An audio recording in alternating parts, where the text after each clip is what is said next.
Hello friends, welcome to my YouTube channel. आज मैं आपलोक जनाब विचारिছোঁ पीएम किसान सम्मान निधि जी आपलोकर 17 नং किस्ती तो आपलोके केতিয়া पाब, এই মাহতে পাব নে অহা মাহত পাব, সবিশেষ তথ্য জানিবৰ কাৰণে আপোনালোকে মোৰ ভিডিওটো শেষলৈকে চাব, তেতিয়াহে আপোনালোকে বুজি পাব। আৰু যদি আপোনালোকে চেনেলটো নতুনকৈ চাই আছে তেতিয়াহ'লে সাবস্ক্ৰাইব বাটনত গৈ সাবস্ক্ৰাইব কৰি ৰাখিব আৰু লগতে বেল আইকনটো বজাই ৰাখিব যাতে আপোনালোকে মোৰ ভিডিওটো আগতীয়াকৈ পায়।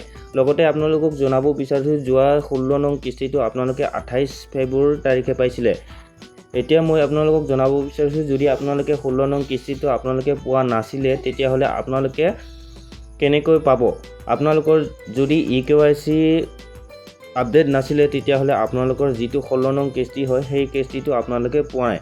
আপোনালোকে তাৰ কাৰণে আপোনালোকৰ EKYC টো আপোনালোকে চাই ল'ব, তেতিয়াহে আপোনালোকে জানিব পাৰিব আপোনালোকৰ পইচাটো কিয় অহা নাই। যদি আপোনাৰ লেণ্ড শেডিং ন হৈ আছে বা আপোনালোকৰ একাউণ্ট শেডিং ন হৈ আছে, FTO ন হৈছে, তেতিয়াহ'লে আপোনালোকৰ কিস্তিটো নোসোমাব। তাৰ কাৰণে আপোনালোকে আপোনাৰ যি অফিচিয়েল পৰ্টেল তাতে গৈ আপোনালোকে নিজেই আপোনালোকৰ যি EKYC আপোনালোকৰ ইয়াতে অপশ্যন আছে, আপোনালোকে নিজে আপডেট দিব পাৰিব। নাইটোবা আপোনালোকে নিয়াৰেষ্ট CSC চেণ্টাৰত গৈ আপোনালোকৰ বায়োমেট্ৰিক বেজিক EKYC টো আপোনালোকে কৰাই ল'ব। ইয়াৰ পিছতে আপোনালোকৰ যি 16 নং কিস্তি আৰু 17 নং কিস্তি এইটো একেলগে পাই যাব। আপোনালোকৰ যি 17 নং কিস্তি সেই কিস্তিটো আপোনালোকক কেতিয়া দিব সেইটো মই আপোনালোকক জনাইছোঁ। ইয়াৰ আগতে আপোনালোকক জনাব বিচাৰিছোঁ আপোনালোকৰ যদি আপোনালোকৰ EKYC প্ৰব্লেম হৈছে আপোনালোকে কেনেকৈ চেক কৰিব। আপোনালোকে ইয়াতে অপশ্যন পাইছে নাও ইউৰ ষ্টেটাছ, ইয়াতে আপোনালোকে ক্লিক কৰিব লাগিব। ক্লিক কৰাৰ পিছতে আপোনালোকৰ ওচৰত এটা নতুন পেজ ওপেন হ'ব। সেই নতুন পেজটোত ওপেন হোৱাৰ পিছতে আপোনালোকৰ যি ফাৰ্মাৰ ৰেজিষ্ট্ৰেশ্যন ID হয় সেই IDটো আপোনালোকে বহাই দিব লাগিব। বহাই দিয়াৰ পিছতে আপোনালোকৰ কেপচাৰটো দিব লাগিব। কেপচাৰটো দিয়াৰ পিছতে আপোনালোকৰ আকৌ এটা OTP আহিব। OTPটো অহাৰ পিছতে সেই OTPটো টাইপ কৰি আপোনালোকে সাবমিট কৰি দিব। সাবমিট কৰাৰ পিছতে আপোনালোকৰ ওচৰত আপোনালোকৰ যি এটা নতুন পেজ সেই নতুন পেজটো ওপেন হ'ব।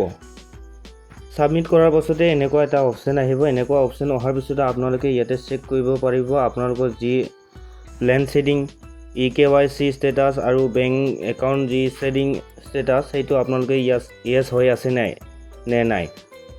ইয়েছ যদি নাই তেতিয়াহ'লে আপোনালোকৰ পইচাটো নোসোমাব। তেতিয়াহ'লে আপোনালোকে কি কৰিব, আপোনালোকৰ যি ডকুমেণ্টছ দিছিলে জমা সেই ডকুমেণ্টছখিনি লৈ আপোনালোকে এগ্ৰিকালচাৰ অফিচত আপোনালোকে জমা কৰিব লাগিব। ইয়াতে আপোনালোকে চেক কৰিব পাৰিব FTO প্ৰচেছটো ন হৈ আছে নে ইয়েছ হৈ আছে। ইয়েছ যদি হৈ আছে তেতিয়াহ'লে আপোনালোকে পইচাটো আপোনালোকৰ পাই যাব। ইয়াতে আপোনালোকে চেক কৰিব পাৰিব আপোনালোকৰ ইনষ্টলমেণ্টটো। ইয়াতে এইখিনি প্ৰচেছ যদি আপোনালোকৰ সম্পূৰ্ণ ঠিকেই আছে তেতিয়াহ'লে আপোনালোকৰ যি 17 নং কিস্তি সেই 17 নং কিস্তিটো আপোনালোকৰ এই জুন মাহৰ প্ৰথম সপ্তাহত পাব বুলি কৈছে। জুন মাহৰ প্ৰথম সপ্তাহত নাপালে 20 তাৰিখৰ ভিতৰত আপোনালোকৰ যি 17 নম্বৰ কিস্তি সেই কিস্তিটো আপোনালোকে পাই যাব। প্ৰথম সপ্তাহত বা 20 তাৰিখৰ ভিতৰত আপোনালোকে জুন মাহত পাই যাব।